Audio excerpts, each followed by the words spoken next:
Amém. Eu sei que Ele já falou com você. Você já foi tocado pela presença dEle aqui, como eu já fui. O Senhor está nesse lugar e é verdade. Nós podemos sentir a sua presença. Mas ainda há o que Ele falar. Amém? Ainda tem mais. E aí, falando essa frase, que você que estava lá no encontro ouviu bastante, nós ainda estamos aí, né? Respirando ares desse encontro, né?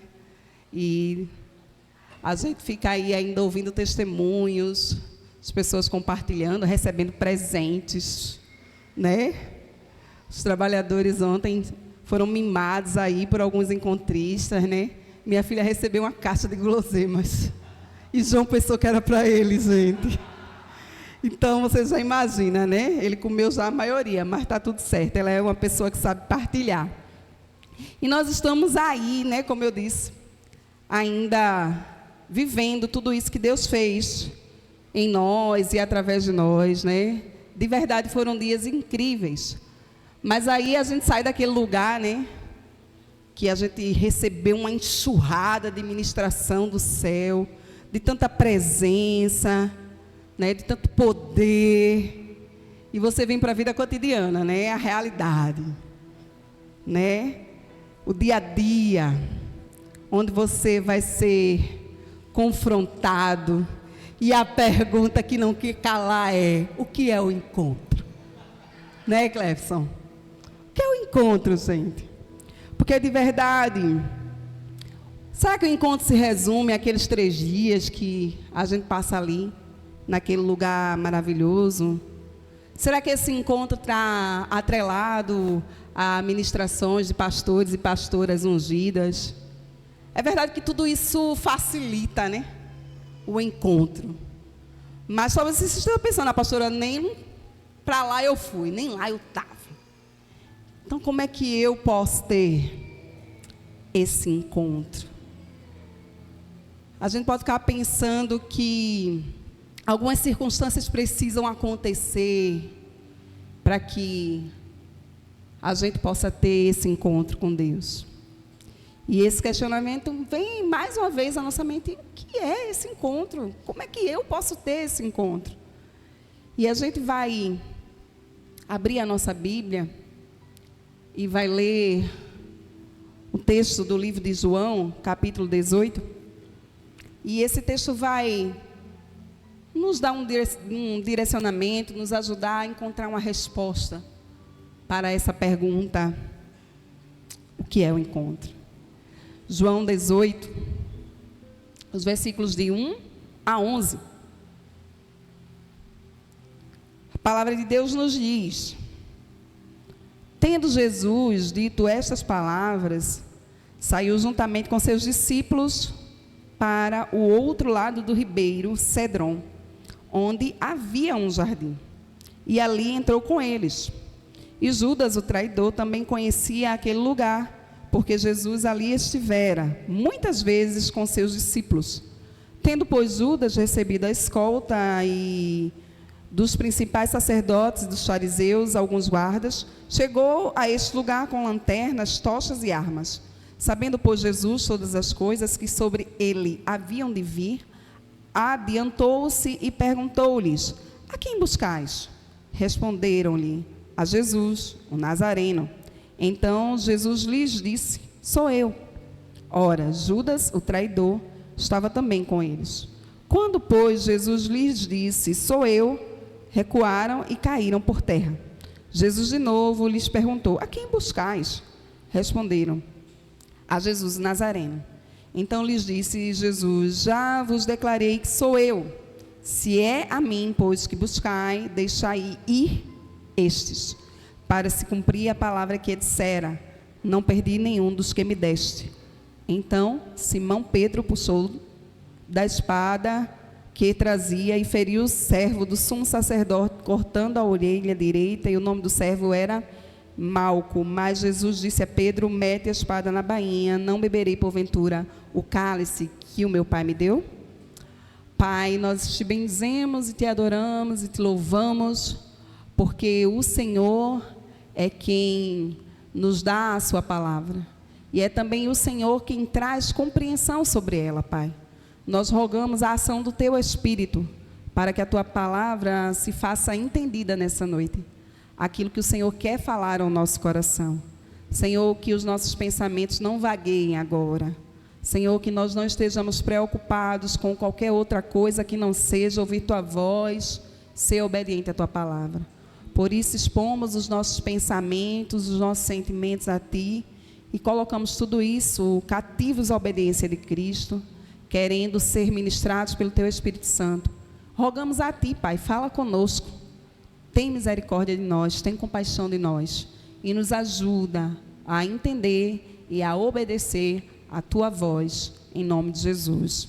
Amém. Esse texto, o nosso pastor Paulo esteve ministrando ele na última quarta. Enquanto ele me falava e pregava, eu disse, ele vai roubar minha mensagem, gente. Mas que bom que nós não estamos falando da palavra de Albânia, né? Nós estamos falando da palavra de Deus, né? E essa é uma palavra que você vai ler 500 vezes o texto, 500 vezes ele fala de maneira diferente com você. E eu sei que Jesus tem algo a nos acrescentar nessa noite. Amém?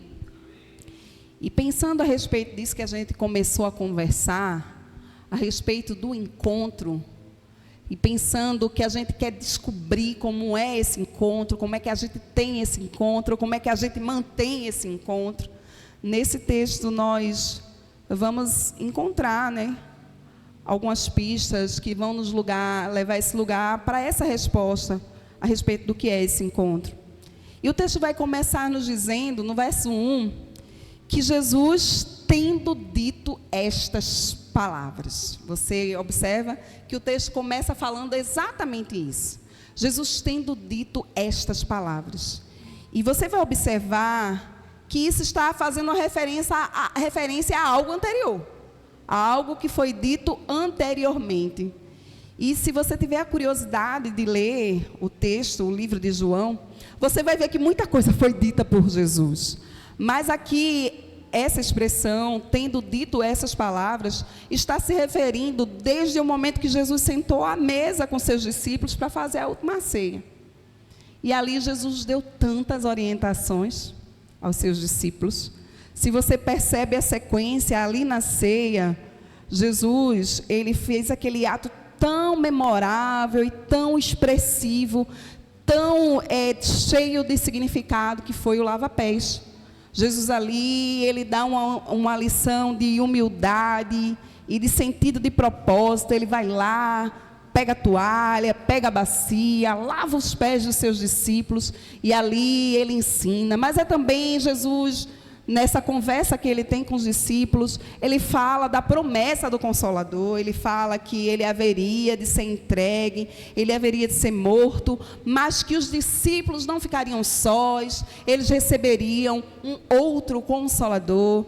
Jesus também vai falar para eles a respeito de que haveria alguém que o trairia.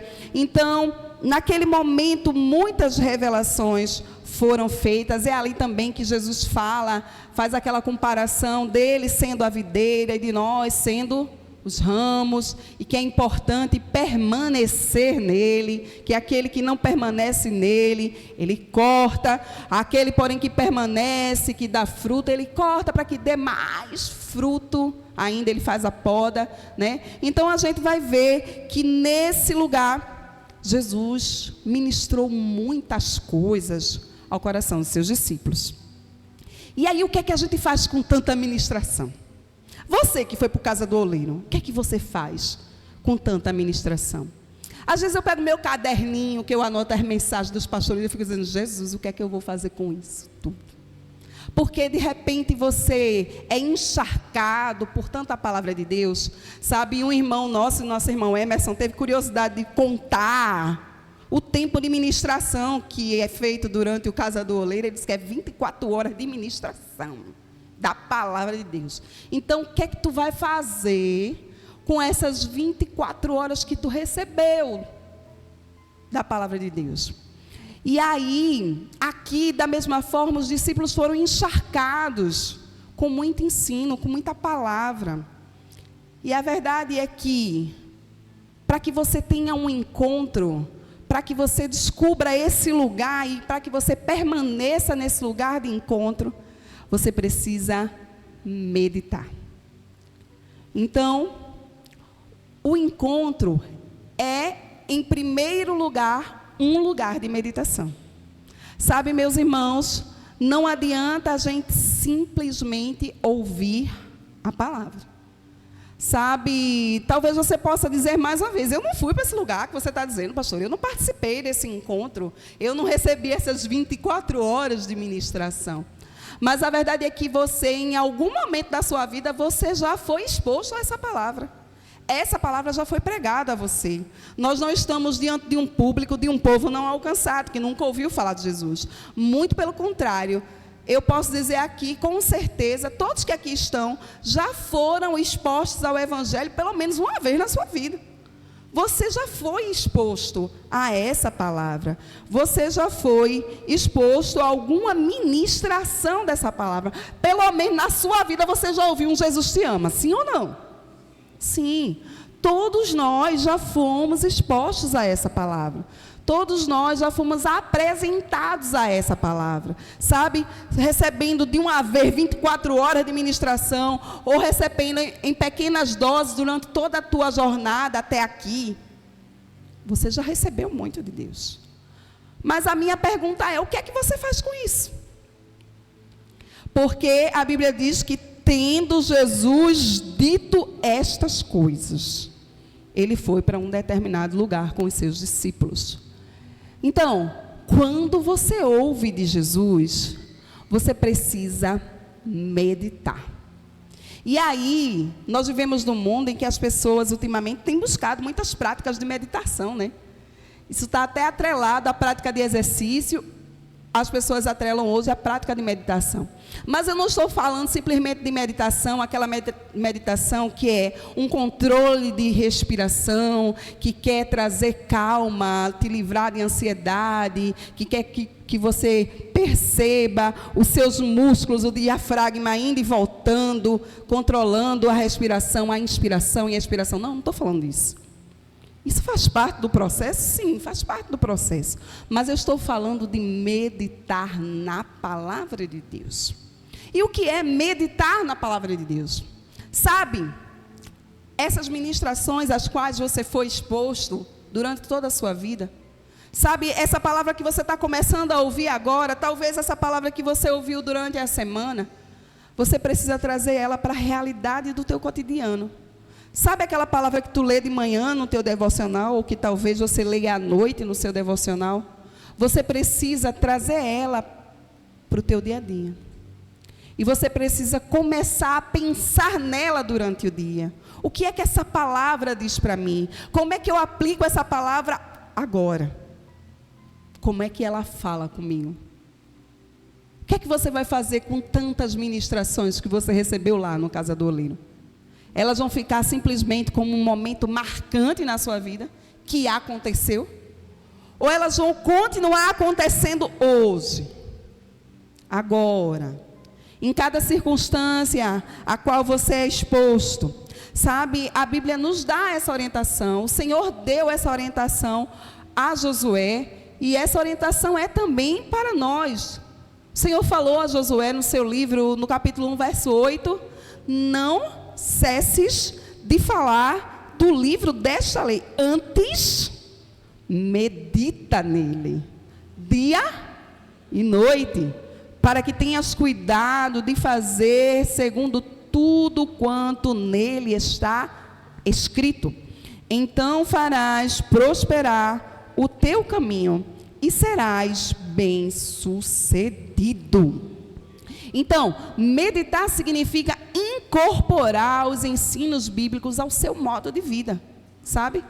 A tua prática diária. Você precisa entender que você foi ministrado não simplesmente para ficar cheinho, gordinho. Nosso pastor dizia assim, ó, que muitos de nós somos ovelhas que só fazem receber, né? E a gente recebe, recebe, recebe, e a gente vai ficando uma ovelhinha gordinha. E ele dizia que ovelha gorda é boa para quê, pastor? É boa para o abate. Meu irmão, tu não estás aqui somente como receptor da palavra de Deus. Você precisa fazer com que essa palavra transborde através de você. E isso só vai acontecer se você meditar nela. Porque ela vai fazer sentido na sua vida. Ela vai fazer sentido naquela hora que tu quer ser ranzinza com o outro, mas tu lembra da palavra de Deus. Que no que depender de você, tenha paz com todos. Você vai lembrar das palavras que você ouviu na pregação de quarta, que o nosso irmãozinho Pedro queria cortar a cabeça, o Espírito Santo desviou, ele cortou a orelha. Na hora que tu quer cortar a cabeça do irmão, tu lembra que Jesus disse assim, olha, não é com espada não, guarde a sua espada, irmão.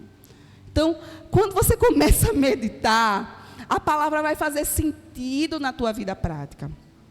E isso independe se você foi por causa do oleiro, se você não foi por causa do oleiro, até se você é crente ou não. Meditar na palavra é uma prática que deve estar acessível a qualquer um. Por quê? Porque essa palavra está perto de ti. É isso que nos diz o livro de Romanos, ela está acessível. E você pode meditar nela, e há uma promessa para quem medita nessa palavra. E essa promessa está aí justamente nesse texto que a gente falou, de Josué 1:8. Ele diz, olha, medita nela dia e noite, para que tenhas cuidado de fazer tudo quanto nela está escrito. Então, você vai fazer o quê? Prosperar o seu caminho. E você será bem-sucedido. A Bíblia está dizendo que quando você medita na palavra, isso faz com que você coloque ela em prática no seu dia a dia. E isso vai trazer como resultado prosperidade para você. O sucesso que talvez você almeje e que talvez você esteja procurando no lugar errado. Você precisa ter esse encontro com Jesus. E esse encontro se dá por meditação na palavra. Você precisa meditar na palavra. Mas o encontro também vai ser expresso aqui nesse texto que a gente leu, por um lugar. Diga assim comigo, um lugar. Um lugar. Pois é, a Bíblia diz que Jesus, depois de ter dito estas palavras, ele saiu juntamente com os seus discípulos e foi para o outro lado do ribeiro Cedron, onde havia um jardim, e ali entrou com eles. Então, o encontro com Deus, o encontro com Jesus, se dá por um lugar, e esse lugar é um jardim. A Bíblia vai dizer para mim e para você, aqui nesse texto que a gente leu, que esse jardim, aqui João, ele não dá o nome desse jardim. Ele só declara que é um jardim. E João diz que Jesus saiu com seus discípulos e atravessou o ribeiro de Cedron e foi a esse jardim. Se você tiver curiosidade de ler os outros evangelhos que contam essa mesma história, com alguns outros detalhes que João não traz, você vai ver que o evangelho de Lucas chama esse lugar de Monte das Oliveiras. E que o evangelho de Mateus e de Marcos vai chamar esse lugar, esse jardim de Getsemane. E aí eu quero que você entenda comigo, como você sabe, eu gosto dos nomes, dos significados dos nomes, porque tudo vai falar comigo e com você. A Bíblia diz que os discípulos atravessaram o ribeiro de Cedron para chegar ao Getsemane. O Getsemane se encontrava ao pé do Monte das Oliveiras. Ele estava lá, no começo do Monte das Oliveiras, estava esse jardim chamado Getsemane. Cedron significa escuro, um lugar escuro. E eu quero que você pense comigo, para que você chegue no lugar do encontro, para que você chegue no jardim, você vai precisar atravessar as trevas da sua alma, sim ou não? Quantos de nós fomos expostos às trevas das nossas almas nesses dias? Tanta coisa que a gente não queria mexer, não é verdade? Tanta coisa que a gente não quer falar. E eu me lembro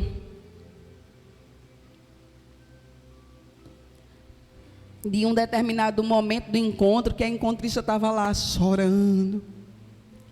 E eu estava lá abraçada com ela. E eu dizia, está doendo agora para não doer depois. E eu repeti muitas vezes essa palavra para ela.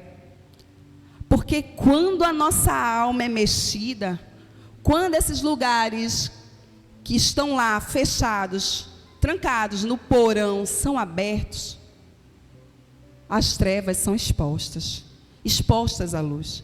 E isso vai causar dor em nós. Mas a verdade é que para que eu e você tenhamos um encontro com Jesus, a gente vai precisar passar por Cedron. A gente vai precisar passar por esse lugar escuro. E a gente vai precisar chegar no Getsemane. A gente vai precisar chegar no jardim. E Getsemane significa o que, gente? Azeite prensado. Eita, que nome bonito, eu gosto disso. Azeite prensado, é aquela frase, esmaga Jeová, né? Mas eu quero que você entenda uma coisa. Quem é que foi prensado no Getsemane? Foi Jesus. Não foi você que foi prensado no Getsemane. Não fui eu que fui prensada no Getsemane. Foi Jesus. O livro de João não descreve os detalhes, mas se você for ler isso nos outros evangelhos, eles vão descrever o sofrimento de Jesus antes da crucificação. Eles vão falar que Jesus estava ali, e Jesus chama os seus discípulos para estarem ali com ele, e ele fica só porque os discípulos dormem. Algumas versões dizem que eles estão dormindo de tristeza, eles estão tão abatidos, tão entristecidos, porque eles sabem que seu mestre vai morrer, e Jesus fica ali só, e ele entra em profunda agonia de alma, e a Bíblia diz que ali, no Getsemane, ele sangra pelos seus poros, ele sua sangue. Tamanho o estresse, tamanha a agonia que Jesus enfrentou. Então, Jesus foi prensado no Getsemane. E o que é que eu quero dizer com isso? Você precisa atravessar os lugares escuros da sua alma para contemplar o lugar aonde Jesus, através do seu sofrimento, providenciou o maior dos encontros com você. Jesus providenciou esse encontro na cruz do Calvário. No Getsemane ele foi prensado. No Getsemane ele foi preparado para que eu e você pudéssemos nos encontrar com ele. O jardim é um lugar memorável. E ele não vai aparecer somente aí no livro de João. Você vai ver que a Bíblia começa com essa história. O livro de Gênesis nos relata essa história. A Bíblia vai dizer que Deus criou um lugar extraordinário. E esse lugar se chamava Éden. Um lugar de delícias. É isso que significa a palavra, um lugar protegido. E a Bíblia diz que no Éden, Deus plantou um jardim.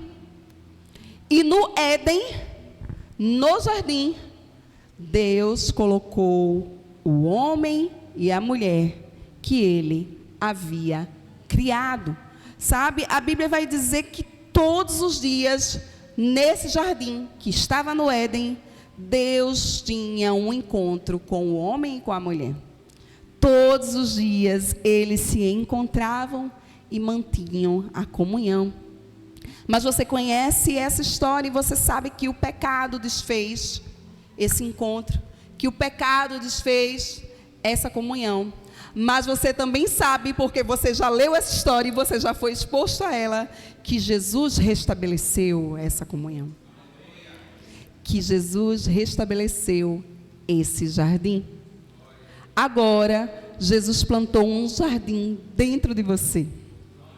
Jesus plantou esse lugar de encontro dentro de você. A Bíblia nos diz lá no livro de Cânticos, capítulo 4, versículo 12: minha noiva, meu amor, você é como um jardim cercado e fechado, é uma fonte peculiar. Senhor Jesus está dizendo isso ao nosso respeito. Ele está dizendo: você é para mim como um jardim, um lugar onde eu gosto de estar, um lugar onde eu gosto de habitar. Jesus plantou em nós um jardim, e esse jardim é um lugar de encontro. E esse jardim precisa ser mantido, esse jardim precisa ser regado, esse jardim precisa ser cuidado. Mas o lugar do encontro também é um lugar conhecido. E essa foi uma informação que me chamou muita atenção. O versículo 2 do texto de João, capítulo 18, nos diz exatamente assim: e Judas, o traidor, também conhecia aquele lugar, porque Jesus ali estivera muitas vezes com seus discípulos. Eu quero que você lembre da história aqui. Nós estamos aqui com Jesus e seus discípulos no jardim do Getsemane. Você lembra que na ceia, Jesus anunciou que um deles haveria de traí-lo. E Jesus deu um recadinho para Judas: o que você tem para fazer? Faça depressa. E Judas sai, ou seja, Judas se aparta do grupo dos discípulos. Judas não está mais ali junto com todos os discípulos. Então, quando Jesus vai ao Getsemane com os seus discípulos, Judas não estava no meio do grupo. Judas já tinha se apartado daquele grupo.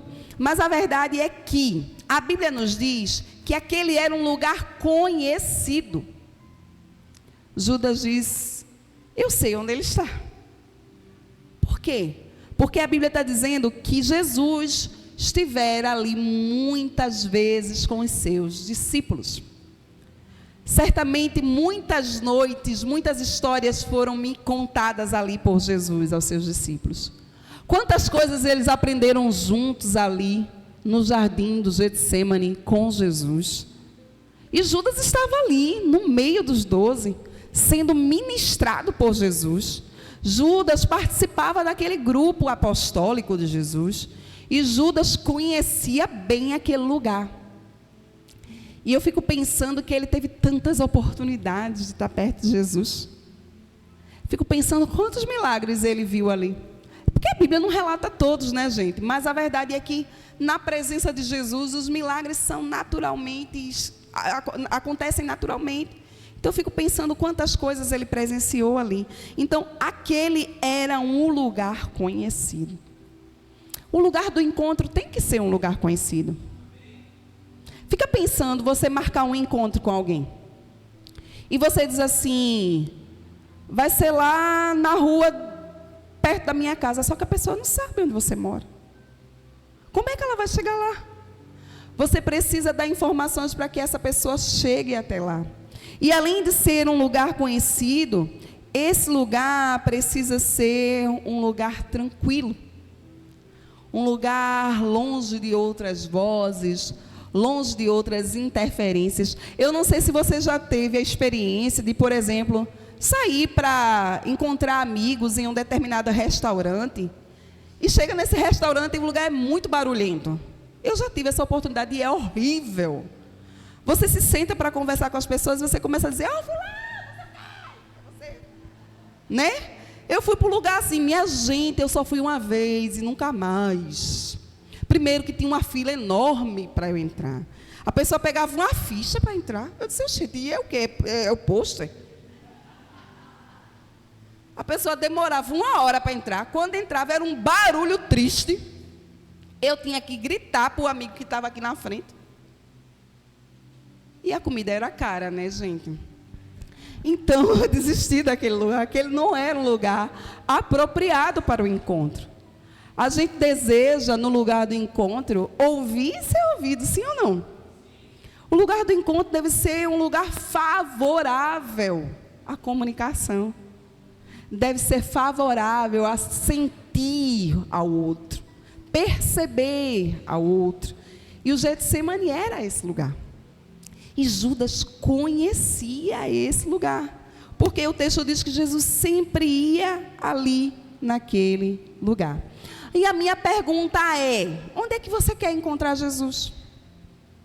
Você está esperando o próximo Casa do Oleiro para encontrar Jesus?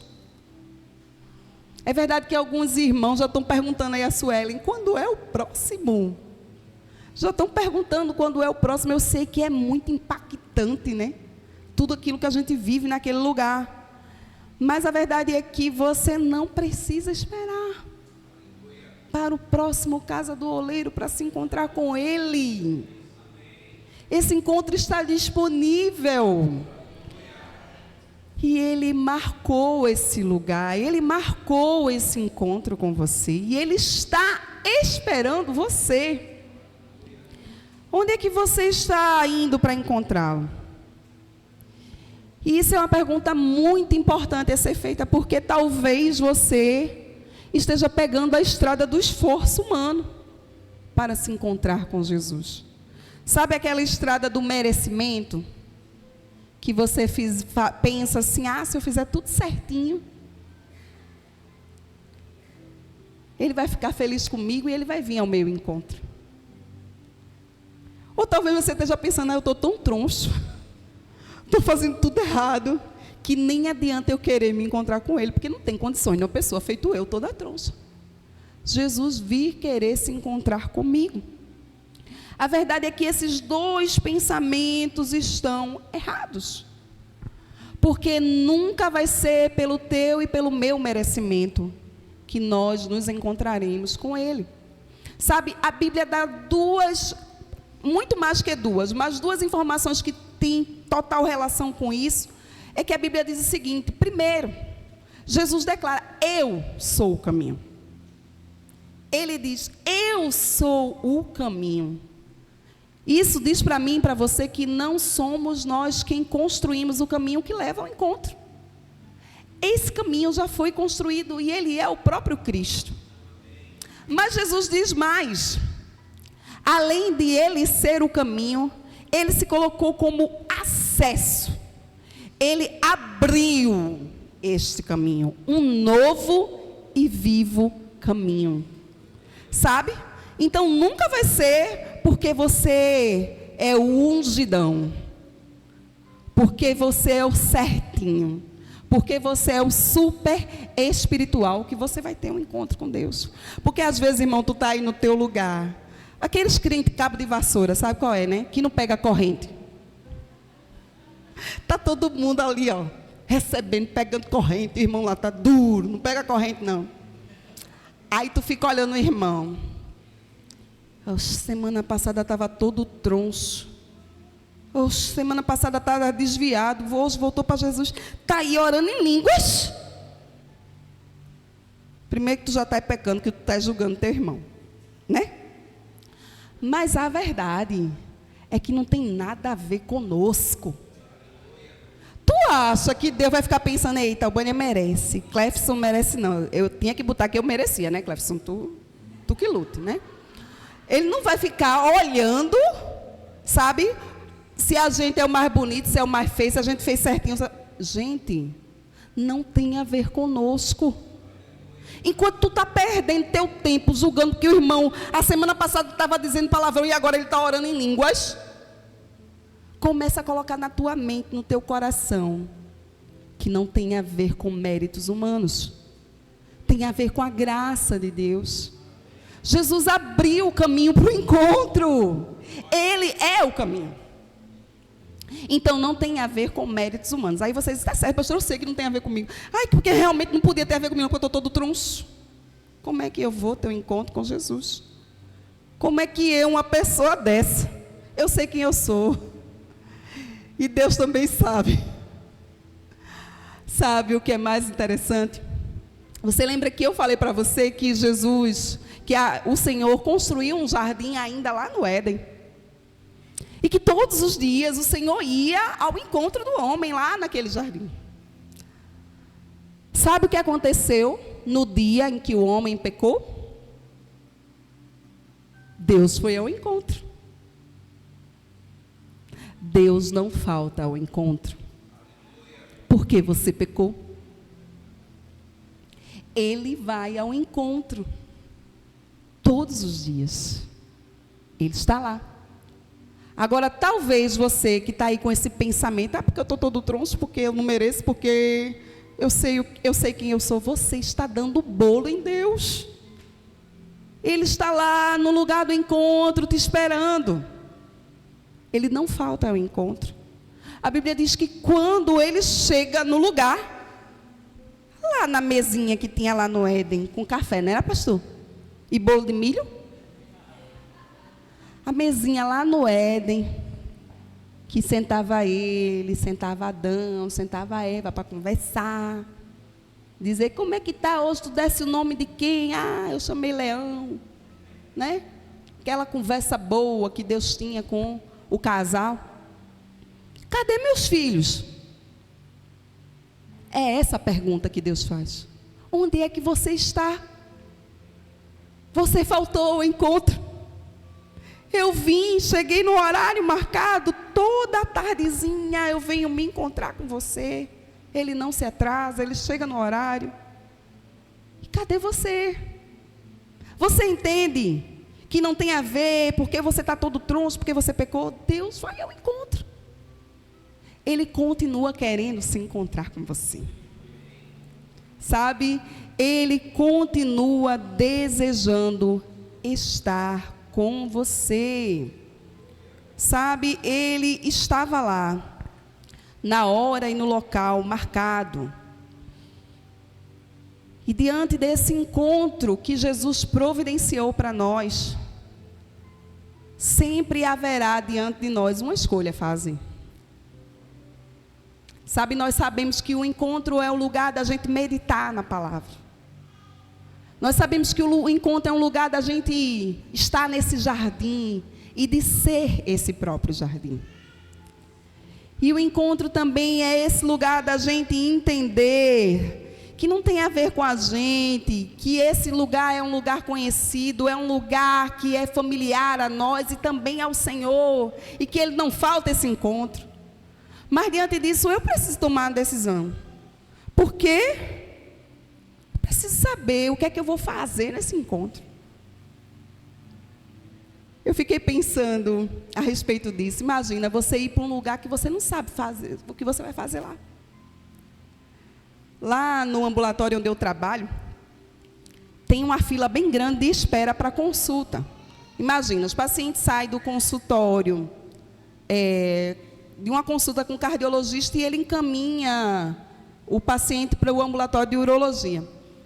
E esses pacientes foram levando esses encaminhamentos e ficaram numa fila de espera. E essa fila gerou anos de espera. E eu estou falando isso, é uma realidade lá. Anos de espera. E agora, criou-se um ambulatório para atender esses pacientes que estão nessa fila há anos de espera. E o que é que acontece? Alguns deles chegam lá e me perguntam assim: esse médico é médico de que mesmo, minha filha? Eles receberam ligação e disse: olhe, o senhor tem uma consulta marcada, tal dia, tal horário, com o urologista. Mas eles nem se lembram por que é que eles estão ali. Porque fazia tanto tempo. Eles não sabem o que eles vão fazer naquele encontro. Não faz sentido para eles. Você precisa saber o que você vai fazer nesse encontro. Por que é que você vai se encontrar com Jesus? O que é que você vai fazer? Qual é a escolha que você vai tomar diante do encontro com Jesus? E esse texto vai nos mostrar duas situações que podem acontecer nesse encontro. A primeira situação é revelada pela atitude de Judas. Judas foi alguém que no encontro foi buscar os seus próprios interesses. A Bíblia nos diz no versículo 3 exatamente isso: tendo, pois, Judas recebido a escolta e dos principais sacerdotes dos fariseus, alguns guardas, chegou a este lugar com lanternas, tochas e armas. Sabe, como eu disse para você, Judas conhecia aquele lugar. Era um lugar conhecido porque ele já havia ido ali com Jesus e com os demais discípulos. Mas ele não estava ali naquela hora para se encontrar com Jesus, para estar com Jesus. Não, como o próprio Senhor já havia anunciado, ele disse: um de vocês haverá de me trair. E Judas sabia que era ele. Por quê? Porque ele já havia feito anteriormente um acordo de traição. E eu quero que você abra a sua Bíblia no livro de Lucas, capítulo 22. Os versículos de 3 a 6.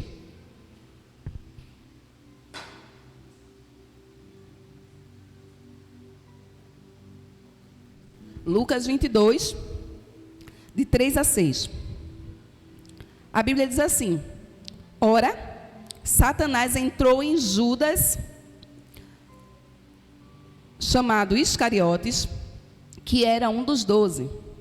Este foi entender-se com os principais sacerdotes e os capitães sobre como lhes entregaria a Jesus. Então eles se alegraram e combinaram em lhe dar dinheiro. Judas concordou e buscava uma boa ocasião de lhe entregar sem tumulto. Olha só, Judas não foi ao Getsêmani para ter um encontro com Jesus. Judas, ele foi ao Getsêmani porque ele havia feito um acordo para entregar a Cristo. Para entregar a Cristo aqueles que o acusavam, aqueles que desejavam tirar a vida de Jesus. E Judas é aquele que haveria de o trair. Judas chegou ali naquele lugar porque ele tinha um trabalho a fazer e por aquele trabalho ele haveria de receber um dinheiro. E a Bíblia vai relatar em outro texto que eram 30 moedas de prata, o pagamento de Judas. Então Judas chega no lugar do encontro em busca dos seus próprios interesses. E você pode estar pensando aí, coisa linda de Jesus: ah, pastor, mas não sou Judas não. Eu não vou para o lugar de encontro para vender Jesus não, para atrair Jesus não. Ah, vai não. Vai não. Você não vai não assim não. Mas você vai com a lista do tamanho do mundo, crente. Aquela lista que tu abre e chega lá no final da escada da Ebenezer. E tu começa a dizer: Senhor, eu quero isso, me dá aquilo, e abençoa, e faz, porque eu estou aperreado e eu quero tua resposta, porque isso, porque aquilo. Quantos de vocês fizeram já essa oração? Não levantem a mão, em nome de Jesus. São tantas demandas que você apresenta a Ele. Ah, pastor, é verdade, e eu vou apresentar a quem? É a Ele mesmo, né? Que tu tem que apresentar. Mas você já pensou que você precisa evoluir nessa sua oração? Você precisa estar nesse lugar do encontro, não somente porque Ele é aquele que vai atender às suas demandas, mas porque você quer contemplar a beleza da sua santidade. Porque você deseja conhecê-lo mais. Porque você deseja estar perto dele. Você chega nesse lugar do encontro e muitas vezes você nem quer ouvir ele. Você fala. Chega a sair de boca seca. E diz em nome de Jesus, amém, e vai-se embora. Agora imagina um encontro desse, no plano natural, porque a gente é maluco. A gente é maluco. A gente fala com Deus como se isso não fosse uma relação. Imagina eu chegando para Vanderlei, e aí, Vanderlei, eu quero isso, arrume a bomba, arrume a casa, porque está precisando comprar isso, aquilo. Eu sei que muitas de nós fazemos isso com o nosso marido, né? Apresenta a lista da ouvidoria de Paulista, e lá vai. E quando termina, vai-se embora. Oxente, e o outro não fala não, é? Vanderlei, VZ Albânia, bom dia. Né? Tudo bem? Você já fez isso, né? Coisa linda. Você faz isso com Deus, no lugar do encontro. Você chega lá e começa a dizer a sua lista: me dá isso, me dá aquilo, abençoa meu filho, abençoa minha mãe, abençoa meu pai, e abençoa, e me dá, e meu, minha, e lá vai, em nome de Jesus, amém, e fecha a porta. E Deus diz: oi, tudo bom? Que qualidade de encontro é esse? Você já pensou um encontro romântico assim?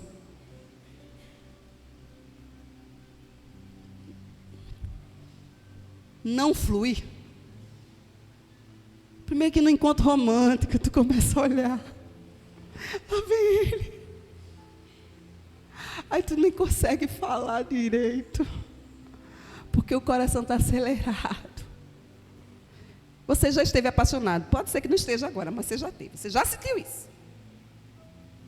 Você sabe que o coração acelera, você sabe que a mão gela, você sabe que falta o ar. É verdade ou não é? Talvez você esteja nessa situação agora. É assim que tem que ser o seu encontro com Ele. Você tem que ansiar por sua presença. Você tem que desejar estar ali naquele lugar. Não é somente, sabe, apresentar demandas e querer que elas sejam atendidas e só. O seu pai quer falar com você. O seu pai quer encontrar com você. O seu pai quer brincar com você. Ele quer sorrir com você. Ele quer que você diga o quanto você o ama. O quanto ele é importante para você. E ele também quer revelar os segredos do coração dele para você. Então não chegue diante de Deus com tantas demandas, só querendo que elas sejam atendidas, sem ter tempo sequer para ouvir a sua voz. Assim, você se comporta como Judas. Todas as vezes que a gente vai ao lugar do encontro e coloca a nossa lista de interesses à frente do desejo pela sua presença, nós estamos traindo Jesus. Nós estamos fazendo o lugar do encontro um lugar de troca. Judas fez isso. Judas que foi ali, foi alguém que fez daquele lugar onde tantas vezes ele já tinha ouvido o seu mestre, onde tantas vezes ele já tinha compartilhado de tantas experiências com ele. Ele fez daquele lugar de encontro um lugar de traição. Mas no lugar do encontro você também pode escolher afirmar a sua identidade e o seu propósito. E você vai aprender isso com Jesus.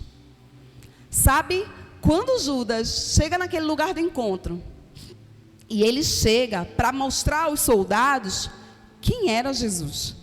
E eu fico pensando assim, Judas conhecia o lugar, os soldados não. Então ele precisava ir com os soldados.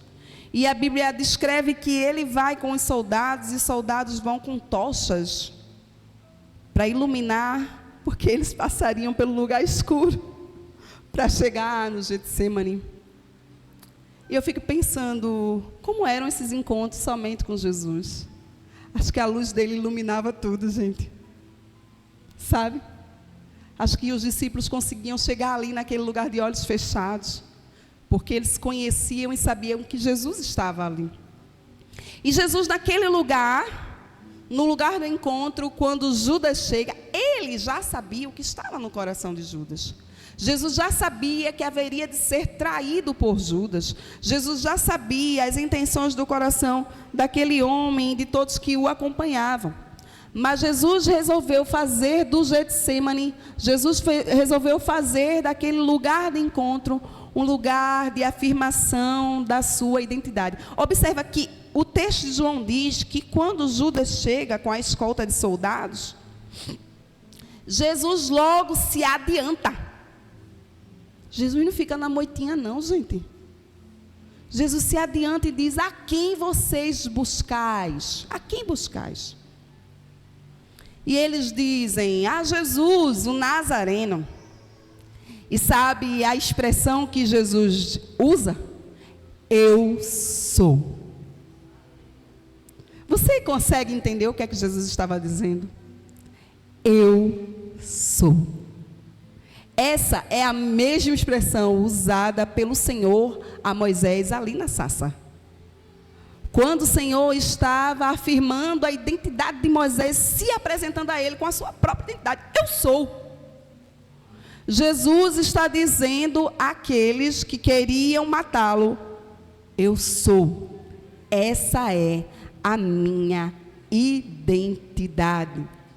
Então, o lugar do encontro é um lugar de afirmar a nossa identidade. Assim como a identidade de Jesus foi afirmada, a sua identidade também é afirmada no lugar do encontro. Você precisa estar lá para você entender quem Ele é. E a partir dessa compreensão de quem Ele é, saber quem você é. Olha, você precisa entender um fato curioso. Nesse texto, é que quando Ele diz, eu sou, a Bíblia diz que aqueles que vieram prendê-lo, aqueles que vieram acompanhando Judas para pegar Jesus, para prender Jesus, para matar Jesus, eles recuam e caem. Caem por terra. É essa a expressão do texto. Eita Jesus! Você consegue entender? No lugar do encontro, a sua identidade, ela é afirmada no mundo espiritual. No mundo espiritual, anjos e demônios conhecem quem você é. No mundo espiritual, os demônios que acompanhavam a Judas e aqueles homens, porque a Bíblia diz no texto que a gente leu, em Lucas 22, que Satanás, se apossando de Judas, o influenciou a trair Jesus. Então ele estava sendo possuído pelo espírito imundo, por Satanás. Então aqueles homens, eles estavam sendo influenciados pela ação do maligno. Mas quem primeiro ouviu a declaração de Jesus a respeito de quem ele era, não foram aqueles homens. Foram anjos e demônios. Eles ouviram, eu sou. E eles conheciam aquela voz. E eles compreendiam aquela afirmação. Eu estou diante do grande eu sou.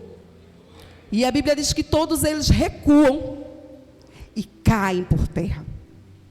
Ei, o lugar do encontro faz com que você seja conhecido no mundo espiritual.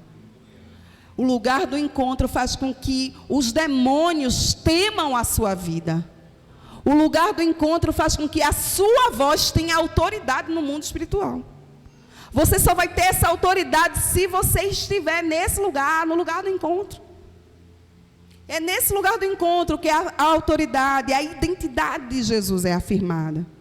E aí, quando aqueles homens recuam e caem, eles não chegam perto de Jesus. Jesus, mais uma vez, pergunta, a quem vocês buscam?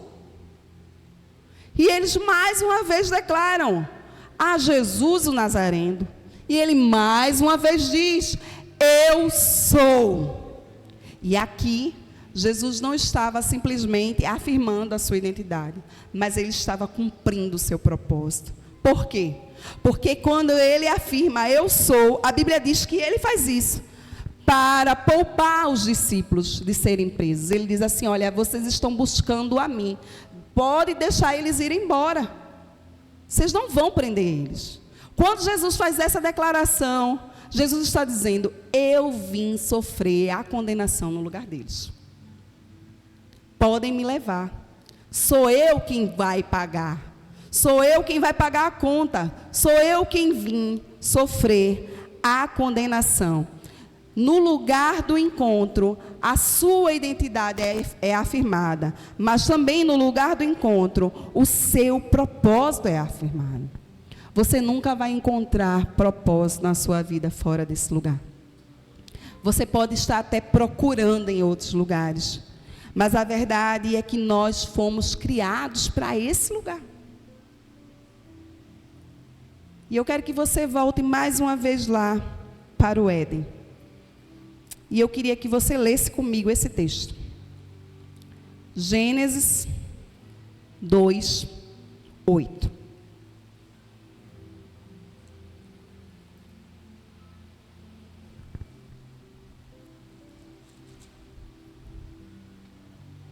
A Bíblia nos diz, e plantou o Senhor Deus um jardim no Éden, na direção do Oriente, e pôs nele o homem que havia formado. A gente costumeiramente fala o jardim do Éden. Mas a verdade é que o Éden era muito mais que um jardim. Um jardim foi plantado no Éden. O Éden não era somente um lugar físico, geográfico, mas o Éden era a representação da plenitude da presença de Deus. Por isso que o Éden é conhecido como lugar de delícias.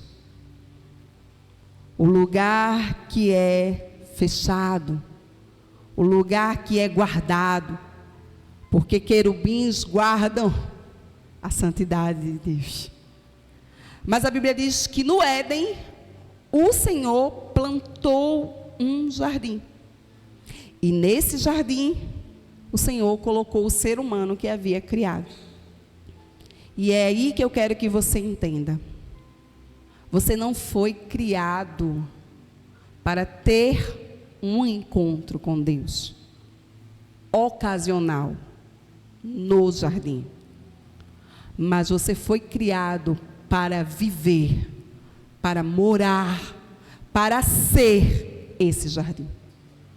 O jardim é o lugar que expressa a comunhão plena do homem com Deus, do filho com o Pai. Você precisa entender que Deus não te criou para ir e vir nesse lugar, mas Deus te criou para permanecer nesse lugar. O lugar do encontro é um lugar de habitação. O lugar do encontro é o lugar de firmar a sua identidade, de afirmar a sua identidade e afirmar o seu propósito. Você não nasceu para se encontrar com Ele. Você nasceu para estar nele. Sabe, eu estava conversando com o Juju esses dias. E eu disse, nossa, eu disse assim para ela, Juju, Deus não mora no céu. Ela disse, não, mãe. Eu disse, não. O céu mora em Deus. Ela está dizendo, e ela disse assim, então quer dizer que a gente vai morar nele? É exatamente isso. Você foi criado para morar nele, para fazer dele o seu lugar de habitação. Deus está te chamando hoje para permanecer nesse lugar do encontro. Você pode ficar de pé no seu lugar? Enquanto nós vamos adorar o Senhor,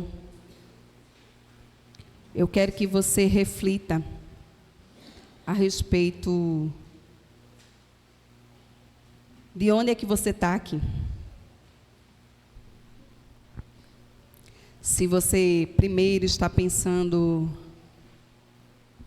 que não pode se encontrar com Ele, que tua vida está tão tronchinha, que você não é digno, que você não é merecedor. Ele nunca falta ao encontro. E Ele está esperando você. E Ele está convidando você. E Ele está perguntando a você, onde você está? Eu quero me encontrar contigo.